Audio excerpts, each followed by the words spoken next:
Third umpire ने तोड़ा शुभमन गिल का दिल, या यूं कहे उनके गलत आउट के साथ साथ थर्ड अंपायर ने पूरे इंडिया की जनता का दिल तोड़ दिया। हम बात करें उस इंसिडेंट की जो आज के मैच में घटित हुआ, जहां पर शुभमन गिल का जो कैच आउट कैमरन ग्रीन ने गली पर लिया, उसको ऑन फील्ड अंपायर ने थर्ड अंपायर के पास रेफर किया और अंपायर ने वहां पर शुभमन गिल को आउट दिया।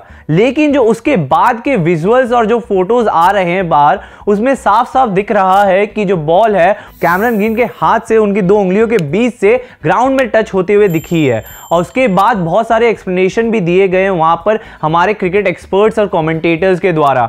जो उस समय लाइव कमेंट्री कर रहे थे दीप दासगुप्ता, वो उस समय तक बार बार बोल रहे थे कि बॉल टच हुई है, बॉल टच हुई है। वो बिल्कुल अग्री नहीं कर रहे इस डिसीजन से। और उसके बाद हरभजन सिंह ने प्योर एक्सप्लेनेशन दिया वहां पर कि किस तरीके से बॉल टच हो सकती है ग्राउंड में, और अगर आपके हाथ में इतना बड़ा गैप हो तो कोई चांस नहीं बनता है कि अगर आपका बॉल टच नहीं हुआ हो ग्राउंड में। और उसके बाद सुनील गावस्कर ने भी कमेंट्री करते हुए समझाया कि ये चीज नॉट आउट कैसे थी। और उसके बाद अब सोशल मीडिया पे बहुत जगह पिक्चर वायरल हो रही है कि बॉल जो है वो ग्राउंड में टच हुई है। अब बात यहां उठती है कि इतना बड़ा नेग्लिजेंस, इतनी बड़ी गलती कैसे कर सकते हैं थर्ड अंपायर रिचर्ड कैटलबोरो। रिचर्ड कैटलबोरो की सबसे बड़ी गलती ये थी कि उन्होंने बिल्कुल भी जूम इन करके नहीं देखा उस डिसीजन को। जो वहां पर डिसीजन उन्होंने लिया, उन्होंने तुरंत ही डिसीजन ले लिया। पता नहीं क्यों इतनी जल्दी उनको लगी हुई थी।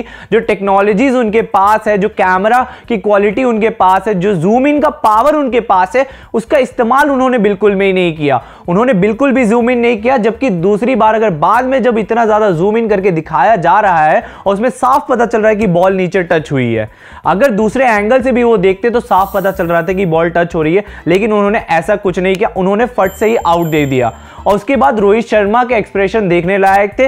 वो पूरा चिल्ला उठे कि ये कैसे आउट हो सकता है, और शुभमन गिल के चेहरे पे भी बहुत ज्यादा नाराजगी थी। लेकिन ये मुद्दा जो है ये अभी उठा है क्योंकि ये बहुत ज्यादा कंट्रोवर्शियल हो गया और इसके जो सीन्स है वो हमें साफ साफ दिखाई दे रहे हैं। पर इससे पहले भी अगर हम अंपायरिंग देखें इस मैच की, WTC फाइनल की, तो हमें थोड़ा सा ऑस्ट्रेलिया की तरफ बायस्ड अंपायरिंग लगेगी। थोड़ा पक्षपात हुआ है इंडिया के साथ यहाँ पर अगर ध्यान से देखें तो, क्योंकि बॉल टेम्परिंग के भी आरोप लगाए जा रहे हैं यहाँ पर ऑस्ट्रेलियन टीम पे, क्योंकि वो बॉल घसती हुई थोड़ी बीच में नजर आई थी मिचेल स्टार्क के द्वारा। और उसके बाद ये सवाल भी उठाए जा रहे हैं कि जो मिचेल स्टार्क अभी बॉलिंग डाल रहे हैं, अभी जो बॉलिंग डाल रहे हैं फोर्थ इनिंग्स में, वो बहुत ज्यादा डेंजर एंड में घुस रहे हैं। तो जब वो डेंजर एंड में घुस रहे हैं तो अंपायर ने वार्निंग क्यों नहीं दी है उन्हें? अगर वार्निंग दे भी दी है तो तब तक वो बॉलिंग कैसे कर रहे हैं? उनको तो अभी हटा देना चाहिए बॉलिंग पे, उनको अलाउ नहीं करना चाहिए बॉलिंग पे। और ये सवाल हम लोग नहीं उठा रही, ये सवाल हमारे जाने माने क्रिकेट एक्सपर्ट सुनील गावस्कर उठा रही कि कैसे अलाउ कर सकते हैं आप इतनी देर तक बॉलिंग के लिए। और ये इसलिए कर रहे हैं मिचेल स्टार्क, आपको बता दे, ताकि नेथन लायन को वो गड्ढा मिल जाए, वो थोड़ा क्रैक मिल जाए जिसपे वो अच्छी ऑफ स्पिन डाल सके, बॉल टर्न कर सके,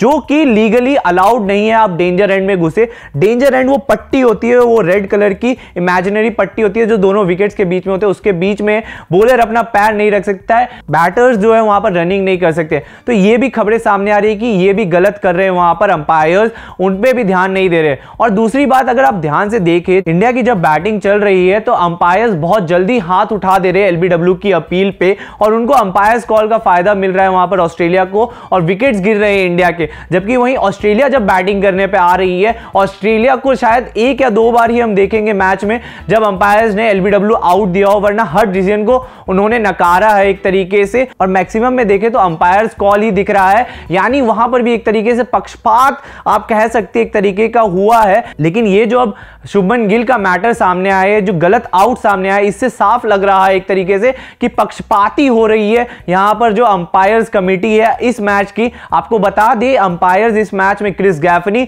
और Richard Illingworth on field umpires है, और रिचर्ड कैटलबोरो यहां पर थर्ड अंपायर है, और फोर्थ अंपायर है यहां पर कुमार धर्मसेना। इन चारों अंपायर्स ने बहुत ज्यादा एक्सपीरियंस अपने पास रखा हुआ है। तब भी ऐसी अगर ये बायस्ड डिसीजंस लेते रहेंगे और ऐसा पक्षपात करते रहेंगे तो शायद बहुत ज्यादा मुश्किल हो जाएगा इंडिया के लिए मैच जीतना, और लगभग नामुमकिन सा हो जाएगा, क्योंकि अभी भी बहुत दूर है इंडिया। लेकिन बात यहां पर उठती है ICC के ऊपर क्या आईसीसी इसके बाद कुछ कार्रवाई करेगी उनके खिलाफ, इन अंपायर्स के खिलाफ? क्योंकि ये बहुत बड़ा मुकाबला है, कोई छोटा मोटा मुकाबला नहीं है, ये WTC फाइनल्स है, यहां ट्रॉफी के लिए लड़ाई हो रही है। और ऐसे बड़े मुकाबले में अगर ऐसी गलतियां होती है जो कि मैच डिफाइनिंग हो सकती है, क्योंकि हम शुभमन गिल को जानते हैं किस तरीके के फॉर्म में वो चल रहे हैं, वो अच्छी बैटिंग कर सकते हैं और हो सकता है कि वो मैच जिता के ले जाए इंडिया के लिए। लेकिन उनका जो ये गलत आउट दिया गया, इससे संशय बनता है कि जो कार्रवाई होनी चाहिए वो बहुत ज्यादा सख्त कार्रवाई आईसीसी की तरफ से होनी चाहिए, क्योंकि गलतियां बहुत सारी हो रही है इस मैच में। आपको क्या लगता है दोस्तों? आप हमें कमेंट्स में बताएं कि ये गलती कितनी भारी पड़ सकती है इंडिया को, और क्या आपको लगता है कि क्या कार्रवाई करेगी यहां पर आईसीसी इन अंपायर्स के खिलाफ। और लाइक करें, शेयर करें, सब्सक्राइब करना बिल्कुल ना भूलें। देखते रहे तूफान स्पोर्ट्स, खेलो तूफान से।